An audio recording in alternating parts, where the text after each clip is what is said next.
मैं कैलाशवीर सिंह एक बार फिर हाजिर हूं आपके साथ अपने एक नए वीडियो के साथ।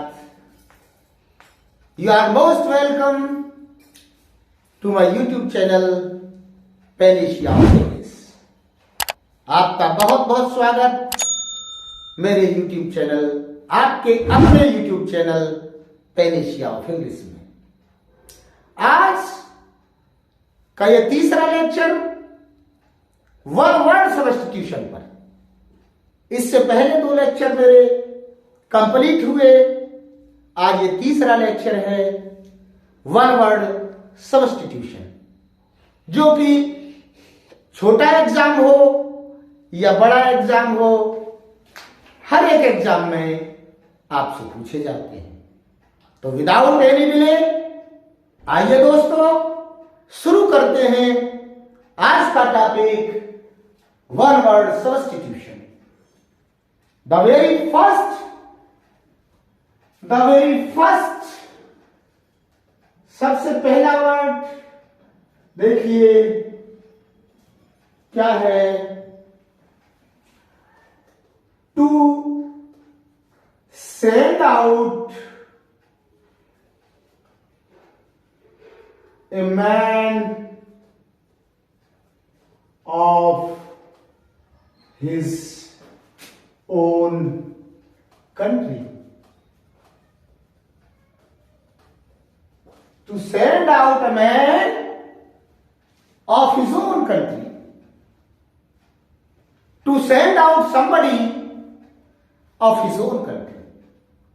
अपने देश से किसी को बाहर भेज देना, निकाल देना, जैसे देश से निकाल देना,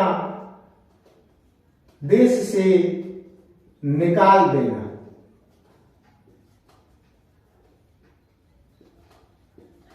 one word substitution exile, EXILE। Exile means वनवास। एक्साइल मीन्स वनवास को भी कहते हैं। देश से किसी को बाहर भेज देना वो वनवास ही होता है।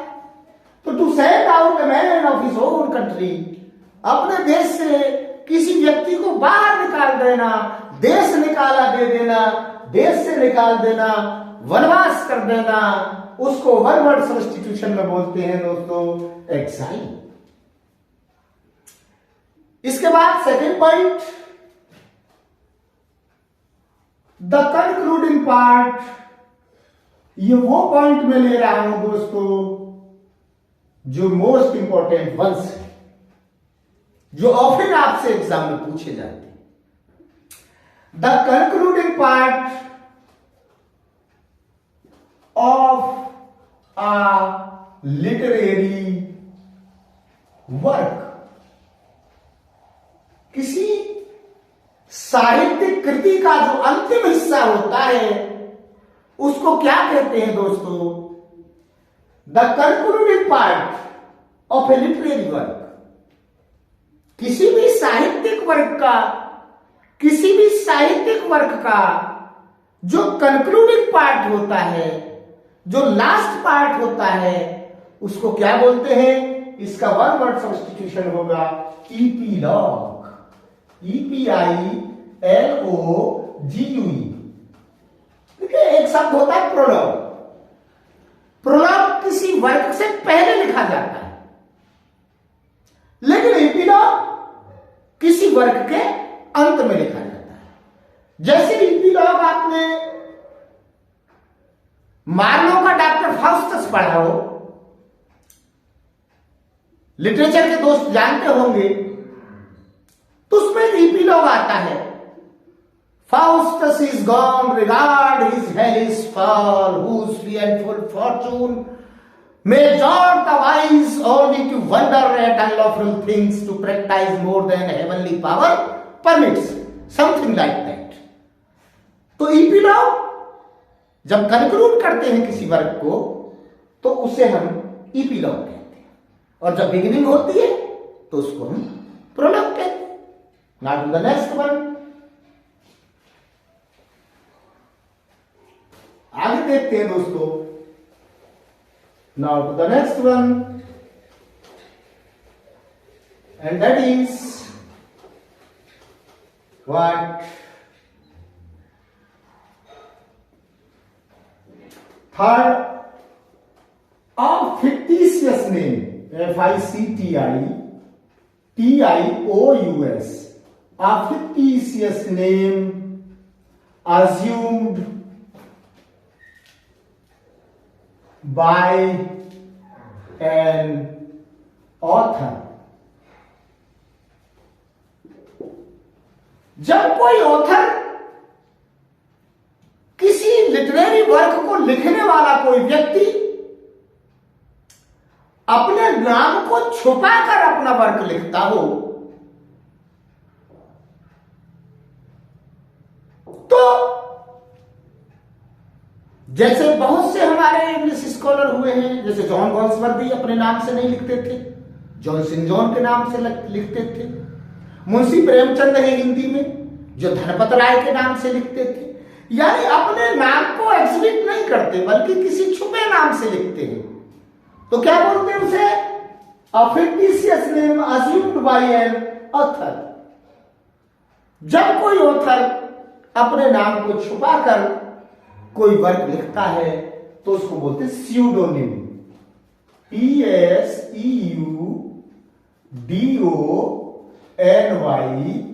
स्यूडोनिम। स्यूडो का मतलब ही होता है false. Pseudo means false. Pseudonym यानी अपने झूठे नाम से। तो आप समझ रहे होंगे, a fictitious name assumed by an author, कोई ऑथर जब अपना नाम छुपाकर किसी अन्य नाम से कोई वर्क लिखता हो तो उसे हम स्यूडोनिम बोलते हैं। क्या बोलते हैं दोस्तों? स्यूडोनिम बोलते हैं। Next one, a short stay at one place। किसी जगह पर थोड़ी देर के लिए रुक जाना, जैसे पड़ाव, एक पड़ाव डाल देना, कुछ देर के लिए रुक जाना, क्या बोलते हैं उसको? इसका वन वर्ड सब्स्टिट्यूशन क्या होगा? A short stay at one place, sojourn, SOJOURN, sojourn. Sojourn माने कहीं पड़ाव डाल देना, कुछ देर के लिए कहीं रुक जाना। आपने एक बैलेट पढ़ा होगा जॉन कीट्स का, La Belle Dame sans Merci, उसमें ये शब्द आता है, ये वर्ड आता है, that is why I am sojourn here, इसलिए मैं यहां पड़ा हुआ हूं। तो fictitious name assumed by an author, जब कोई ऑथर अपना नाम छुपा के लिखता है, दूसरे नाम से लिखता है, तो उसको स्यूडोनिम कहती है। स्यूडो मीन्स ही फॉल्स होता है, फॉल्स नेम से लिखता है, झूठे नाम से लिखता है, उसको हम स्यूडोनिम कहते हैं। इसके बाद नेक्स्ट देखते हैं,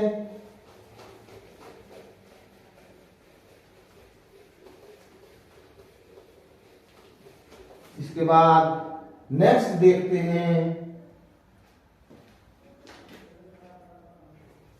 the area over which an officer has a right, कुछ ऐसा क्षेत्र होता है जिस पर किसी ऑफिसर के अपने अधिकार होते हैं, जिसको हम हिंदी में अधिकार क्षेत्र बोल सकते हैं, जिसको हम हिंदी में अधिकार क्षेत्र बोल सकते हैं। The area over which an officer has a right, उसका अधिकार क्षेत्र क्या है? जो किसी ऑफिसर का अधिकार क्षेत्र होता है, उसको वन वर्ड सब्स्टिट्यूशन में बोलते हैं jurisdiction, JURISDICTION,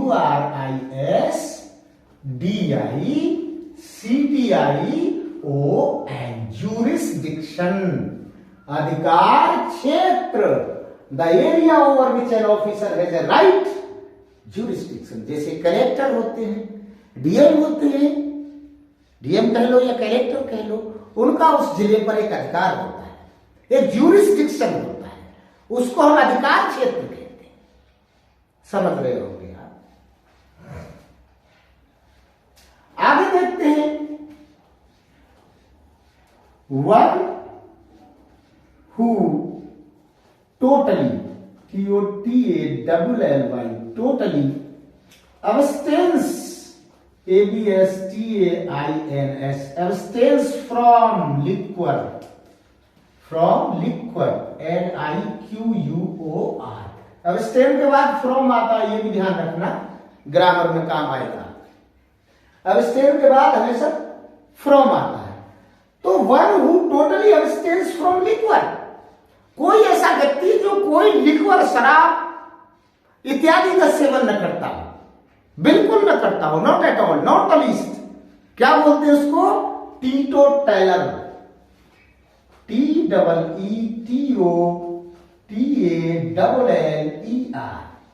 टीटोटैलर।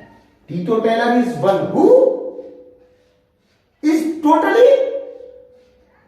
totally abstains from liquor, wine etcetera. जो नशीले पदार्थों से दूर रहता हो व्यक्ति, कतई उनका इस्तेमाल न करता हो, उसके लिए वन वर्ड सब्स्टिट्यूशन आएगा teetotaller, one who totally abstains from liquor, जो लिक्वर से बिल्कुल अलग, बिल्कुल दूर रहता हो, उसको हम कहते हैं टीटोटैलर।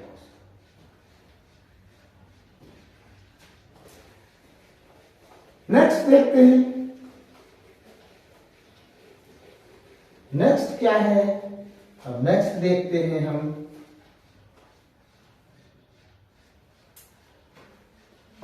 सेवन था या 8 था, notice of death, notice of death specially, SPECIALLY, specially in A newspaper.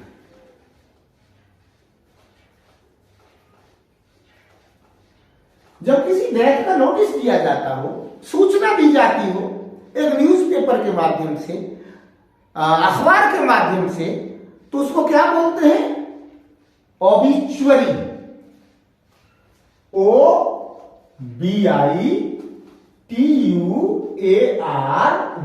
Obituary, notice of death specially in newspaper.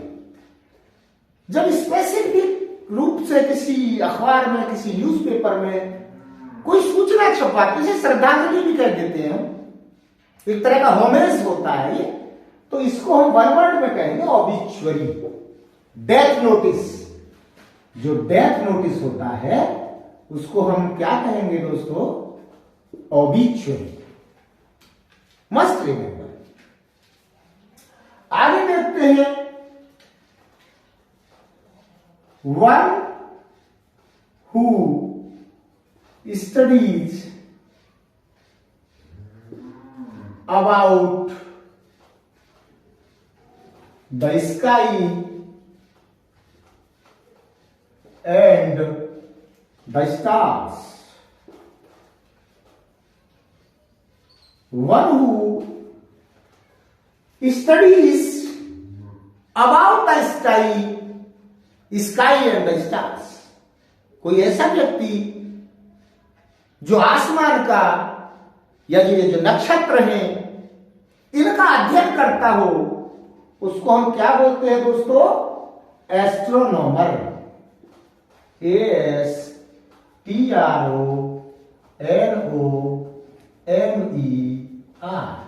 Astronomer is one who studies about the sky and the stars, जो नक्षत्र के बारे में अध्ययन करता हो, आकाश के बारे में अध्ययन करता हो, तो उसके लिए वन वर्ड सब्स्टिट्यूशन आता है एस्ट्रोनॉमर। नेक्स्ट देखते हैं,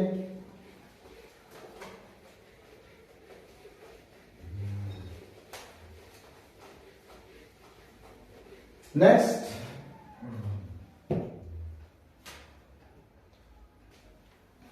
nine, a person who collaborates, collaborates, collaborates with an enemy inside or outside of the country. Outside of the country. A person who collaborates with an enemy, कोई ऐसा व्यक्ति जो दुश्मन का साथ देता है, देश की सूचनाओं को दुश्मन से शेयर करता है, चाहे वो देश के अंदर हो या देश के बाहर हो, जिसको देशद्रोही कह सकते हैं, देशद्रोही कह सकते हैं। A person who collaborates with an enemy, एक ऐसा व्यक्ति जो शत्रुओं से मिला रहता है, दुश्मनों से, इनसाइड और आउटसाइड द कंट्री, चाहे वो देश के भीतर हो या देश के बाहर, जिसको हम देशद्रोही कह सकते हैं। ऐसे व्यक्ति को क्या कहते हैं दोस्तों? क्विजलिंग, QUISLING,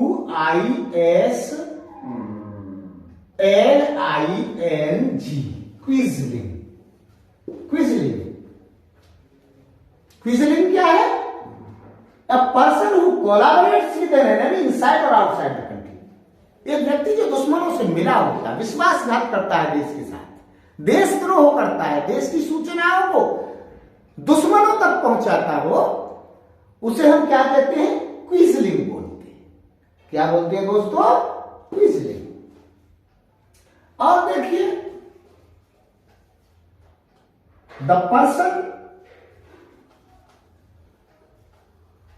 or persons who laid down their lives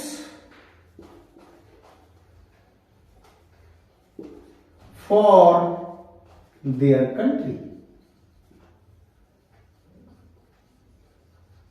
वो मनुष्य, वो लोग जो अपने देश के लिए अपनी जान को न्यौछावर कर देते हैं, बोलो, जो अपने देश के लिए अपने प्राणों की आहुति दे देते हैं, अपने प्राणों की बलि देते थे, उन्हें क्या कहते हैं दोस्तों? उन्हें जैसे हम शहीद बोल सकते हैं, शहीद। इसका वर्ड होगा मार्टायर, MARTYR, मार्टायर। तो जो व्यक्ति, द पर्सन और persons who laid down their lives for their country, जो अपने देश के लिए अपने प्राणों की बलि, प्राणों की आहुति दे देते हैं, those people are called in one word as martyr. उनका वन वर्ड का सब्स्टिट्यूशन क्या होगा? मार्टायर होगा दोस्तों। आगे नेक्स्ट देखते हैं।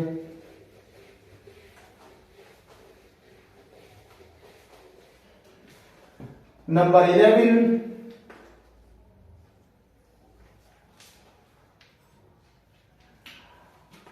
अलाउंस, ALLOWANCE,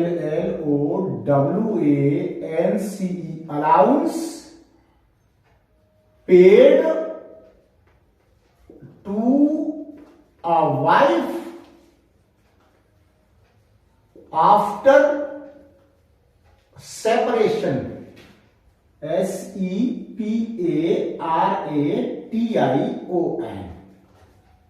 क्या है? Allowance paid to a wife after separation. जैसे किसी की शादी टूट जाए, निकाह टूट जाए, उसके बाद पत्नी को जो धन दिया जाता है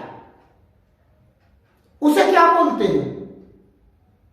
उसे बोलते हैं एलिमनी, ALIMONY।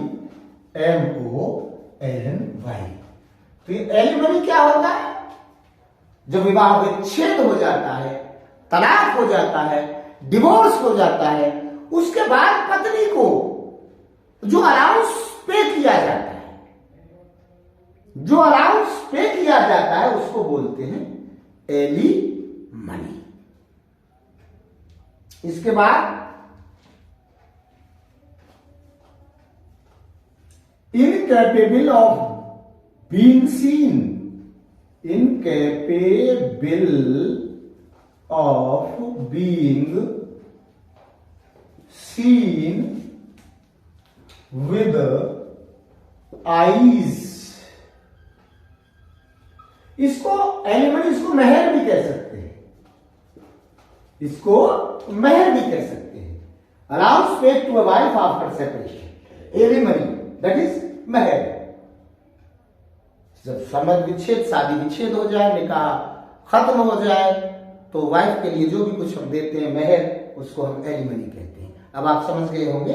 आगे, incapable of being seen with eyes, यानी जो आंखों से न देखा जा सके, न देखी जा सके, जो चीज अदृश्य हो, अदृश्य, अदृश्य हो, उसे क्या बोलते हैं वन वर्ड में? इनविजिबल, INVISIBLE,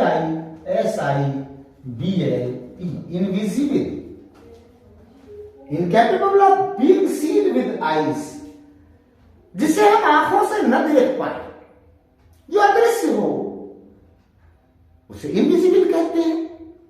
आप सभी लोग जानते हैं इस बात को, ऐसी कोई नई बात नहीं है इसमें। आगे देखते हैं।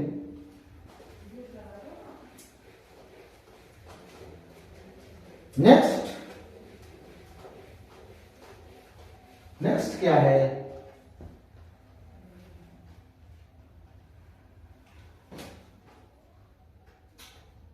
बारह है 11। Writing which is difficult to understand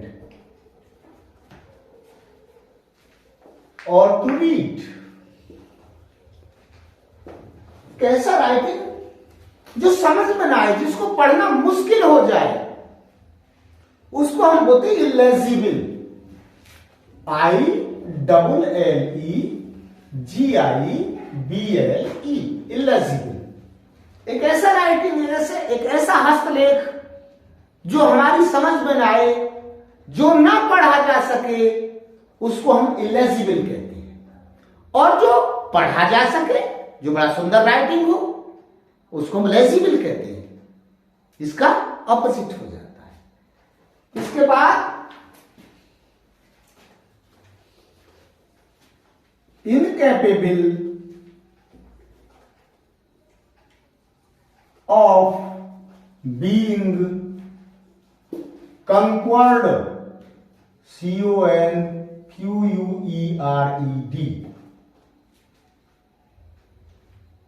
यानी जिस पर विजय प्राप्त न की जा सके।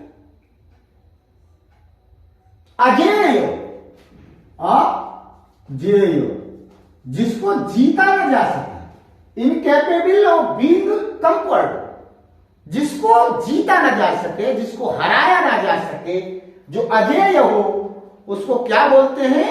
वन वर्ड सब्स्टिट्यूशन होगा इसका, इनविंसिबल, INVINCIBLE, अजेय व्यक्ति, जिसको हम जीत न पाए, उसे हम बोलते हैं इनविंसिबल। चलिए नेक्स्ट चलते हैं। अभी जगह है that which can not be heard, that which can not be heard, यानी जिसे सुना न जा सके, जिस वॉइस को, जिस आवाज को हम सुन न पाए, उसे कहते हैं इनऑडिबल, INAUDIBLE, इनऑडिबल, जिसे सुना न जा सके। और अगर इसका अपोजिट करते हैं ऑडिबल, उसको सुना जा सकता, विच can be heard. and which cannot be heard, inaudible. आइए आगे चलते हैं। नेक्स्ट देखते हैं दोस्तों। नेक्स्ट क्या है? ये सभी वो पॉइंट्स हैं जो बहुधा आपके एग्जाम में पूछे जाते हैं, चाहे वो टीजीटी का एग्जाम हो, चाहे पीजीटी का एग्जाम हो, चाहे आपका अदर कोई एग्जाम हो, एनडीए का एग्जाम हो आपका। इस तरह से ये वन वर्ड सब्स्टिट्यूशन हर जगह पूछे जाते हैं। एसएससी का एग्जाम हो आपका, इस तरह से। आगे देखते हैं, नंबर क्या था, जो भी था, that which can not be believed, BELIEVED, यानी जिसका विश्वास न किया जा सके, अविश्वसनीय, अविश्वसनीय, जिसका विश्वास न किया जा सके।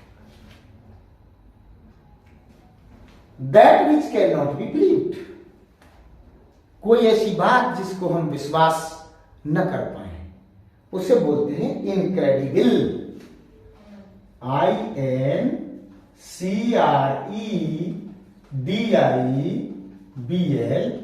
इनक्रेडिबल, जिस बात का हम विश्वास न कर पाते उसे हम क्या बोलते हैं?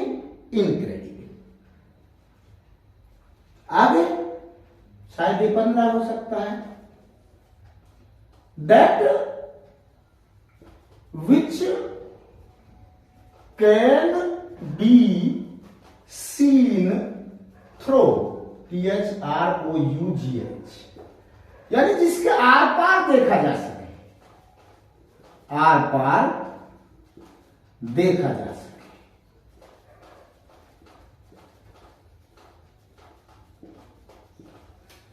That which can be seen through, जिसके आर पार हम देख सकते हो। इसका वन वर्ड सब्स्टिट्यूशन होगा ट्रांसपेरेंट, TRANSPARENT, ट्रांसपेरेंट, जिसके हम आर पार देख सके। That which can be seen through, that is transparent. आगे देखते हैं दोस्तों,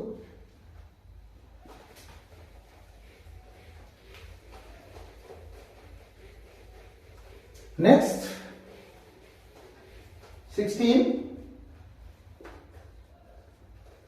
that which can not be seen through, THROUGH। अभी मैंने बताया था that which can be seen through, जिसके आर पार देखा जा सके, वो होता है transparent. And that which can not be seen through, जिसके आर पार न देखा जा सके, वन वर्ड सब्स्टिट्यूशन उसका होता है ओपेक, OPAQUE,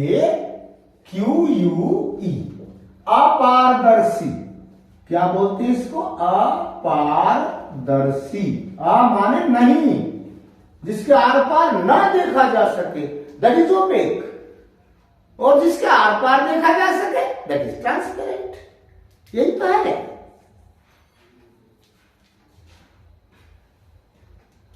अब देखिए 17, a rule by the mob। Mob आप समझते होंगे। मॉब क्या होती है? भीड़ भाड़। मॉब क्या होती है? भीड़ भाड़, यानी भीड़ तंत्र जिसको बोलते हैं, भीड़ तंत्र। भीड़ कहीं कब्जा कर ले अपना, किसी शासन पर कब्जा कर ले, किसी गद्दी को छीन ले। और rule by the mob, mob means भीड़। लोगों की भीड़, उसको मॉब कहते हैं। तो इसका वन वर्ड सब्स्टिट्यूशन होगा मॉबोक्रेसी, MOBOCRACY।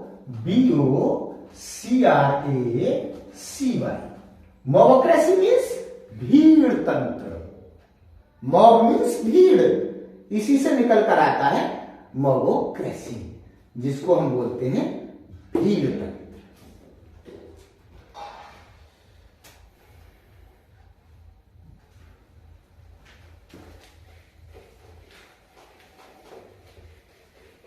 नेक्स्ट देखते हैं, आ disease DISEAS that spreads SPREADS through THROUGH through air। कोई ऐसी बीमारी जो हवा के माध्यम से फैलती हो, ऐसी बीमारी जो हवा के माध्यम से फैलती हो। जैसे आपने देखा कोरोना, कोरोना में क्या था, हवा के माध्यम से ही तो फैलता था। तो उसे हम क्या कहते हैं, इसको हम हिंदी में कह सकते हैं संक्रमण जो फैलता है, संक्रमण, जो हवा के माध्यम से लोगों को संक्रमित कर दे, ऐसी बीमारी जिसको हम संक्रमण कहते हैं, उसको हम इन्फेक्शियस कहते हैं।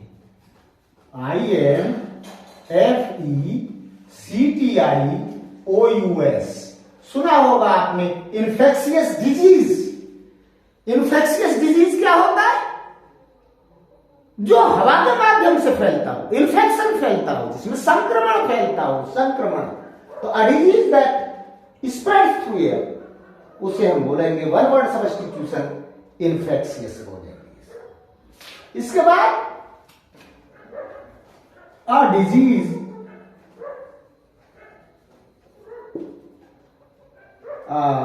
which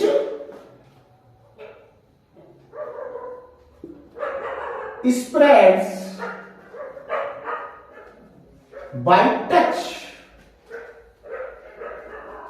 एक ऐसी बीमारी होती है जिसे छुआछूत की बीमारी कह देते हैं, छुआछूत, जो छूने पर फैलती है। एक तो एयर से फैलती है, इन्फेक्शियस है, इन्फेक्शन एयर से होता है। एक ये है, एक व्यक्ति ने दूसरे को छू लिया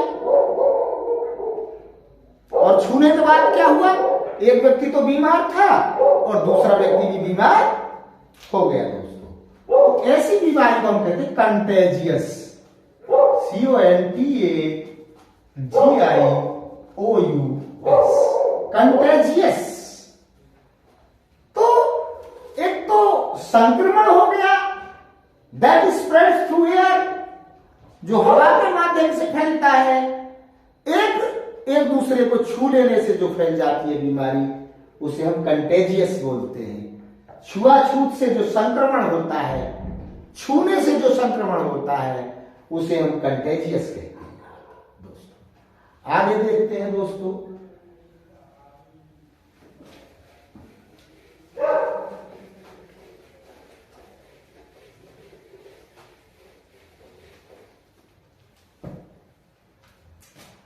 a disease DISEASE that ends in death। एक ऐसी बीमारी जो मृत्यु का कारण बनती है, जिस बीमारी से मृत्यु होती है, जिसको हम कहते हैं घातक। हिंदी में क्या कहते हैं, घातक। तो इसका वन वर्ड सब्स्टिट्यूशन होता है fatal, FATAL, fatal. A disease that ends in death, एक ऐसी बीमारी जो इंसान को मार देती हो, जिस बीमारी से मृत्यु हो जाती हो, जिसको घातक कहते हैं, इसका वन वर्ड सब्स्टिट्यूशन होता है fatal. A disease that ends in death, that is fatal। और एक बीमारी और होती है, a disease that covers the whole area. जब कोई संपूर्ण क्षेत्र में कोई बीमारी फैल जाए, जिसको हम महामारी कहते हैं, जिसको हम क्या कहते हैं, महामारी, तो इसका वर्बल सब्स्टिट्यूशन होता है एपिडेमिक। EPIDEMIC। तो कोई ऐसी बीमारी जो संपूर्ण क्षेत्र में फैल जाती हो, जिसको हम महामारी कह सकते हो, उसको हम बोलते हैं एपिडेमिक। अभी आपने कोरोना पीरियड में एक शब्द सुना हो, पैंडेमिक। पैंडेमिक एक ऐसी बीमारी होती है जो पूरे वर्ल्ड में फैल जाती है, जो पूरे विश्व में फैल जाती है। और एपिडेमिक ऐसी होती है जो सर्टेन एरिया को अपनी ग्रिप में, अपनी जकड़ में ले लेती है। उसे क्या बोलते हैं हम?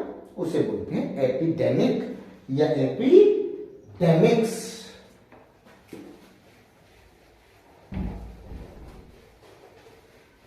नेक्स्ट देखते हैं दोस्तों,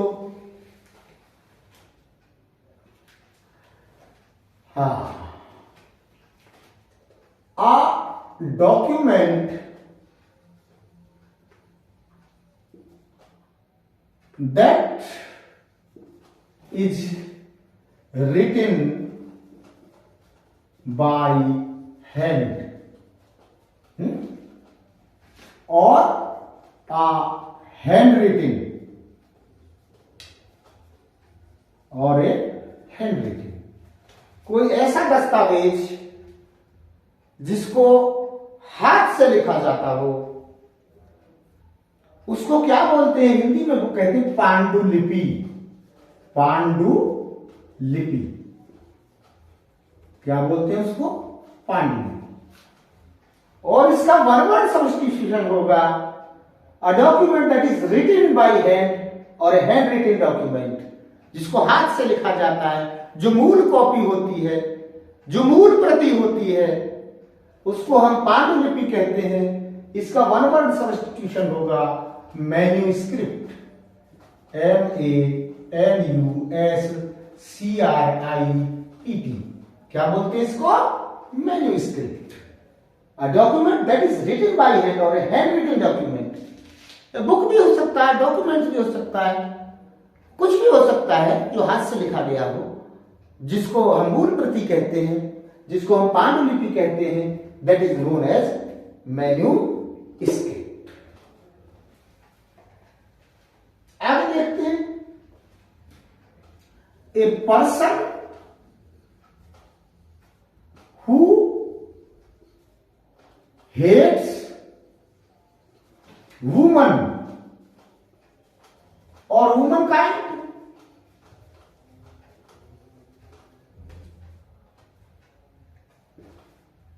और वुमन काइंड यानी एक ऐसा व्यक्ति जो स्त्रियों से नफरत करता हो, या पूरे स्त्री समाज से नफरत करता हो, या स्त्री से नफरत करता हो। वर्बल सब्स्टिट्यूशन उसका होता है मिसओगेमिस्ट। MISOGAMIST।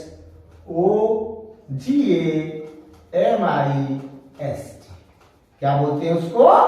मिसओगेमिस्ट। जो महिलाओं से नफरत करता हो, उसको हम कहते हैं मिसओगेमिस्ट। महिला विरोधी भी इसको बोल सकते हैं हम, महिला विरोधी। तो महिला विरोधी जो होता है उसे हम क्या बोलते हैं दोस्तों? Misogamist. A person who hates women और womankind, that is one word substitution is misogamist. आपको समझ में आ रहा होगा बड़ी अच्छी तरह से। नेक्स्ट देखते हैं, आइए दोस्तों नेक्स्ट देखते हैं। नेक्स्ट क्या है? एक व्यक्ति होता है hater of mankind. Hater of mankind, जो मानवता का विरोधी होता है, मानवता का विरोधी होता है।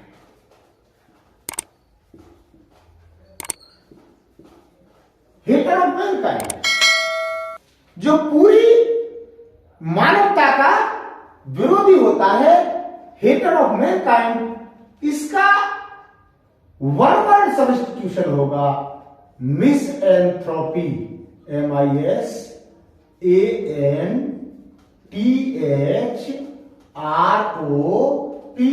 मिसएंथ्रोपी या मिसएंथ्रोपिस्ट भी बोलते हैं। आप कुछ भी कह सकते हैं, मिसएंथ्रोपी कह सकते हैं या मिसएंथ्रोपिस्ट कह सकते हैं। मानवता का जो विरोधी हो, हेटर ऑफ मैनकाइंड हो, जो मानवता से नफरत करता हो, उसको क्या बोलते हैं? उसको वन वर्ड सब्स्टिट्यूशन में कहते हैं मिसएंथ्रोपी।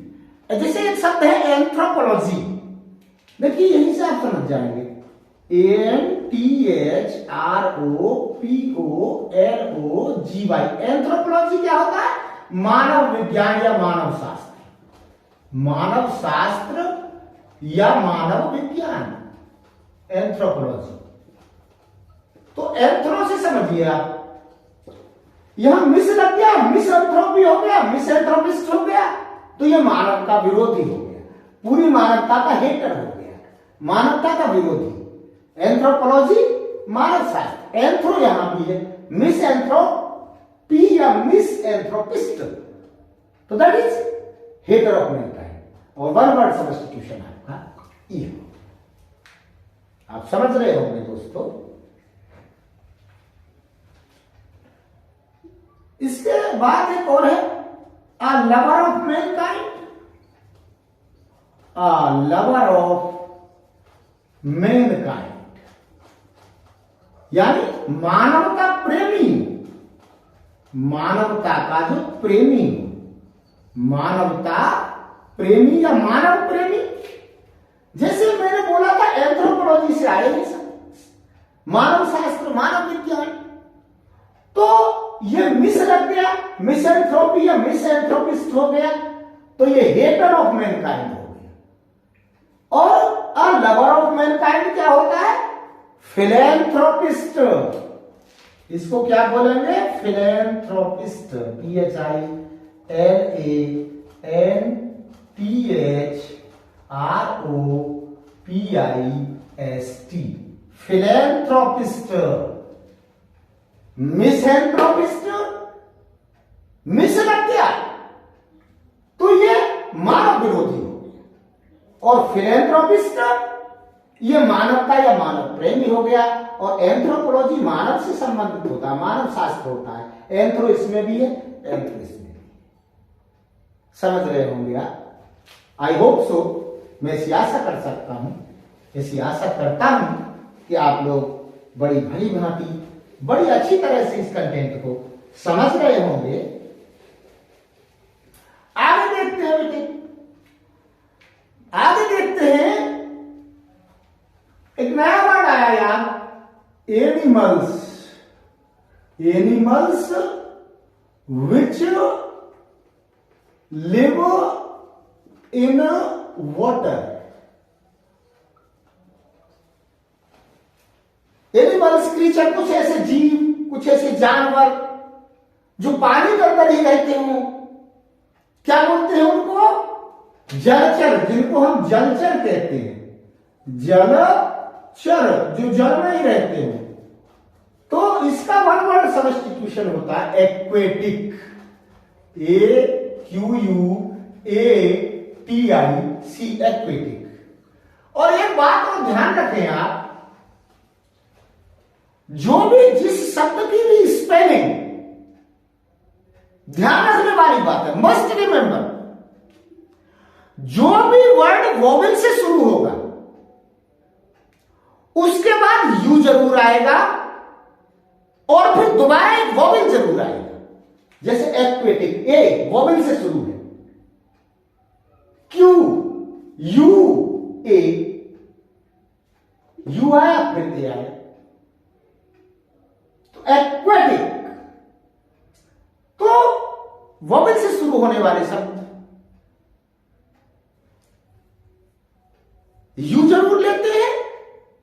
जैसे क्वेश्चन है क्यू यू, यू के बाद एक वोवेल जरूर आएगा, ई। क्वेश्चन। जैसे क्यू है, क्यू यू ई, तो क्यू से जो वर्ड शुरू होता है, सॉरी यहां मैं कुछ गलत बता गया था। यहां देखिए, क्यू से जो वर्ड शुरू होगा वो अपने साथ एक वोवेल जरूर लेगा, सॉरी यू जरूर लेगा, और इसके बाद वोवेल आएगा। क्यू से जो भी वर्ड्स, जो भी शब्द शुरू होते हैं वो यू लेते हैं और जस्ट आफ्टर ए वोवेल लेते हैं। जैसे quibble, Q U I double B, quibble, Q के बाद यू आर आई है, क्वेश्चन क्यू के बाद यू आर आई है। आप समझ गए होंगे, ज्यादा मुझे समझाने की जरूरत नहीं है। क्यू से जो भी शब्द शुरू होंगे वो एक वोवेल लेंगे और उससे पहले एक यू लेंगे, यू। एक्वेटिक, अच्छा आगे देखें, the animals which live in water as well as on earth, जो प्राणी यानी पानी में भी रह सकता हो और जिसका जीवन इस पृथ्वी पर भी चल सकता हो, जिसको हम उभयचर कह सकते हैं। उभय, उभय माने कॉमन, उभय माने कॉमन, जो दोनों जगह रह सकता हो। तो अभी मैंने बताया था कि the animals which live in water, जो वाटर में रहते हैं उन्हें एक्वेटिक कहते हैं, और the animals which live in water as well as on earth, जो पानी में भी रह सकते हो और पृथ्वी पर भी रह सकते हो, उन्हें बोलते हैं एम्फीबियन। AMPHIBIAN,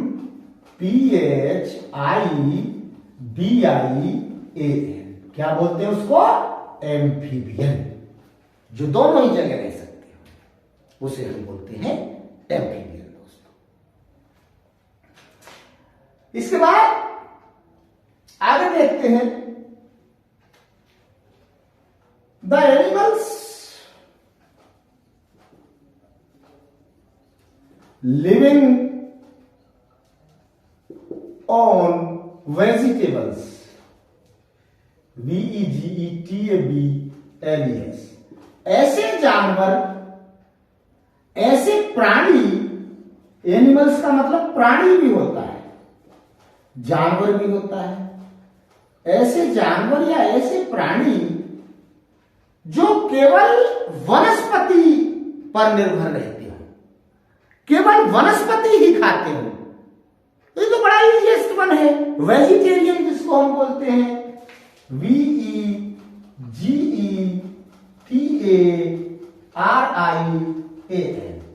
क्या बोलते हैं इसको? वेजिटेरियन बोलते हैं, जो केवल वनस्पति पर निर्भर रहते हैं। जैसे गाय है, केवल वनस्पति खाती है, तो उसको क्या बोलेंगे? वेजिटेरियन। कोई आदमी है जो केवल सीरियल्स पर, वेजिटेबल्स पर निर्भर रहता है, वेजिटेरियन है, क्या बोलेंगे उसको? वेजिटेरियन बोलेंगे। इसके बाद देखते हैं,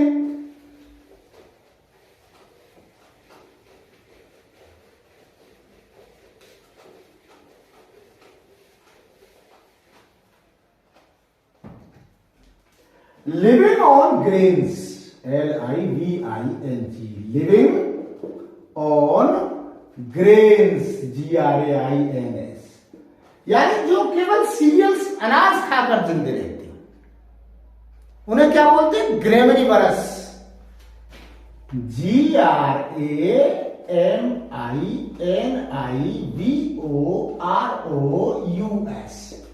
क्या बोलते हैं? One word substitution, living on grains, one word substitution is graminevorous। और living on flesh, living on flesh, flesh कहते हैं मांस, जो केवल मांस का आहार करता हो, मांसाहारी, मांसाहारी। जो क्या होता है, मांसाहारी होता है, लिविंग ऑन फ्लैश। मांसाहारी को हम क्या बोलते हैं दोस्तों? इसको बोलते हैं carnivorous,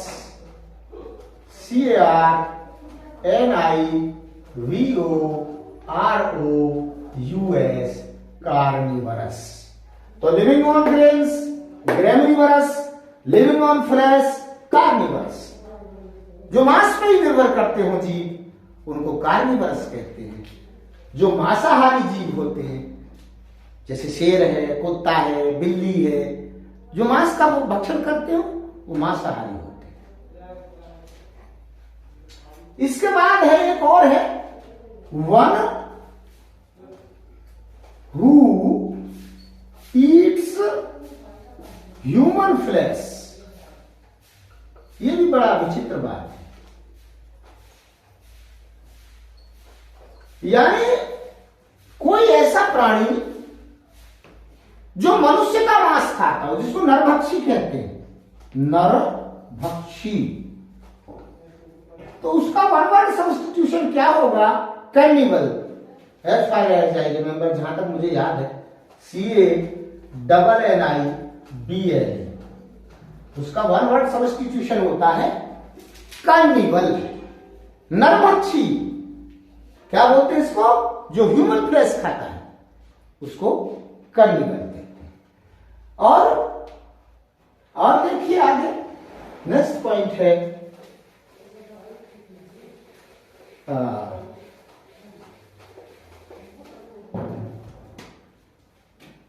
one who Yeats everything, one who Yeats everything, जो सर्वभक्षी हो, सब कुछ हजम, सब कुछ हजम, सर्वभक्षी।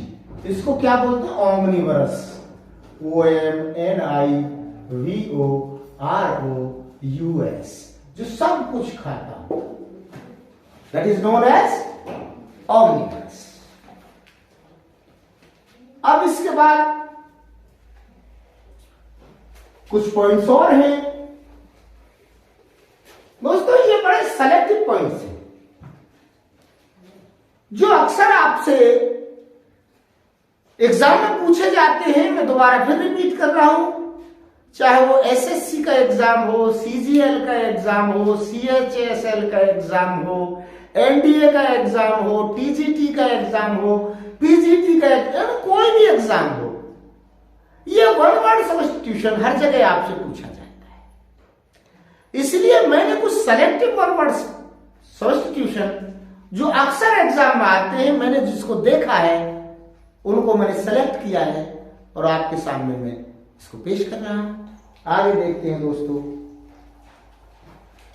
Murder of an infant, MURDER, murder of an infant, यानी किसी बच्चे की हत्या, शिशु हत्या। क्या होता है ये? शिशु हत्या। इसका one word substitution infanticide, INFANTICID, murder of an infant, किसी छोटे बच्चे की हत्या कर, शिशु हत्या। तो वन वर्ड सब्स्टिट्यूशन क्या होता है उसका होता है infanticide. Murder of mother, MURDER, murder of mother. मातृ हत्या जिसको बोलते हैं, मातृ हत्या, अपनी मदर की हत्या कर देना, मैट्रिसाइड हो गया, MAT, क्या हो गया? मैट्रिसाइड, MATRICID, मैट्रिसाइड। इसके बाद है murder of father, MURDER, murder of father, यानी पितृ हत्या। इसको क्या बोलते हैं? Patricide. PATRICID, patricide. Murder of an infant, शिशु हत्या, infanticide, one word substitution. Murder of mother, इसका वन वर्ड सब्स्टिट्यूशन होगा मैट्रिसाइड, मातृ हत्या। मर्डर ऑफ फादर, पितृ हत्या, वन वर्ड सब्स्टिट्यूशन होता है इसका पैट्रिसाइड। इसके बाद कुछ पॉइंट्स और हैं।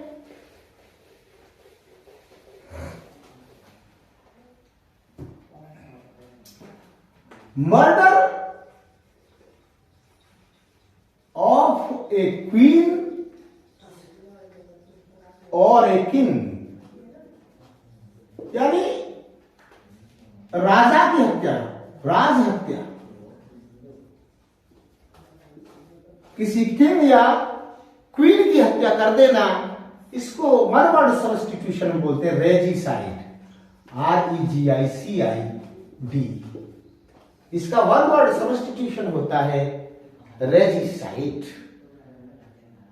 और murder of a man, MURDER, murder of a man, नर हत्या या नरवध, नरवध या नर हत्या, इसको क्या बोलते हैं? Homicide, HOMICID, homicide. लॉ में आपको ने एक सुना होगा वर्ड कल्पेबल होमिसाइड, ये कानून में प्रयोग होता है शब्द। तो होमिसाइड क्या है? नरवध या नर हत्या, उसको बोलते हैं होमिसाइड। इसके बाद देखते हैं कुछ पॉइंट और। Murder of self, MURDER, murder of self, यानी आत्मघात कर लेना, आत्मघात कर लेना, आत्महत्या कर लेना, आत्महत्या कर लेना। इसको तो आप सभी जानते हैं, सुसाइड बोलते हैं, SUICID, सुसाइड। और murder of brother, MURDER, murder of brother, यानी भाई की हत्या, भाई की हत्या, इसको क्या बोलते हैं? Fratricide, FRATRICID,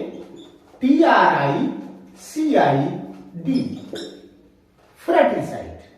murder of sister, MURDER, murder of sister, इसको बोलते हैं सोसोरिसाइड, SOSORICID।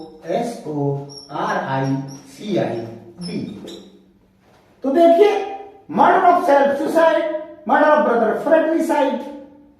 फ्रेटर्निटी आपने शब्द सुना हो, भ्रातृत्व को कहते हैं फ्रेटर्निटी। तो आप अंदाजा लगाएं, फ्रेटरिसाइड है तो मर्डर ऑफ ब्रदर है। मर्डर ऑफ सिस्टर सोसोरिसाइड, आप अंदाजा लगा सकते हैं, तो ये बहन की हत्या होती है। इसके बाद दो टर्म और मैं आपको आज बताऊंगा, उसके बाद लेक्चर को कंक्लूड करूंगा, जो बहुत महत्वपूर्ण शब्द है।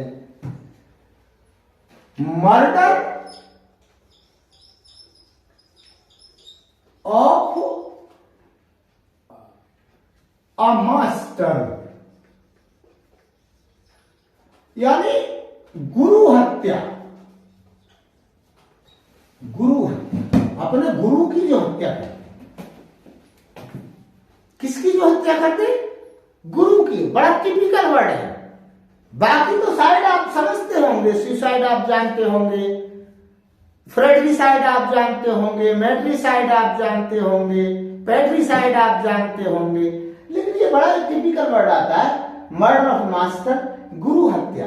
गुरु हत्या को बोलते हैं दोस्तों, जहां तक मुझे पैरिसाइड, PARRICID, गुरु हत्या को क्या बोलते हैं? पैरिसाइड। इसके बाद murder of a race, murder of a race, यानी किसी जाति को ही समाप्त कर देना, जाति या संप्रदाय को, संप्रदाय का समूल नाश कर देना, समूल नाश कर देना। देखिए मर्डर ऑफ ए मास्टर, याद रखिए, पेरिसाइड टिपिकल वर्ड है, और यह भी एक टिपिकल वर्ड है। मर्डर ऑफ ए रेस, किसी जाति या संप्रदाय का समूल नाश कर देना, पूरी तरह से इरेडिकेट कर देना, वॉश आउट कर देना, बचरिंग कर देना, किलिंग कर देना, स्लॉटरिंग कर देना, उसको हम क्या बोलते हैं? जेनोसाइड। GENOCID, genocide. तो इसी के साथ आज मैं अपने लेक्चर को कंक्लूड करता हूं, और ये उम्मीद करता हूं कि जो भी टर्म्स मैंने आपको वन वर्ड सब्स्टिट्यूशन में आपको आज बताए हैं, उसका लाभ आपको अवश्य मिलेगा। अगर ये मेरा वीडियो आपको अच्छा लगे तो इसे लाइक करें, इसे शेयर करें, इसे कमेंट करें, और फिर एक बार निवेदन करता हूं, रिक्वेस्ट करता हूं, आपसे गुजारिश करता हूं कि आप ज्यादा से ज्यादा मेरे इस चैनल को सब्सक्राइब करें। Thank you very much. Good evening.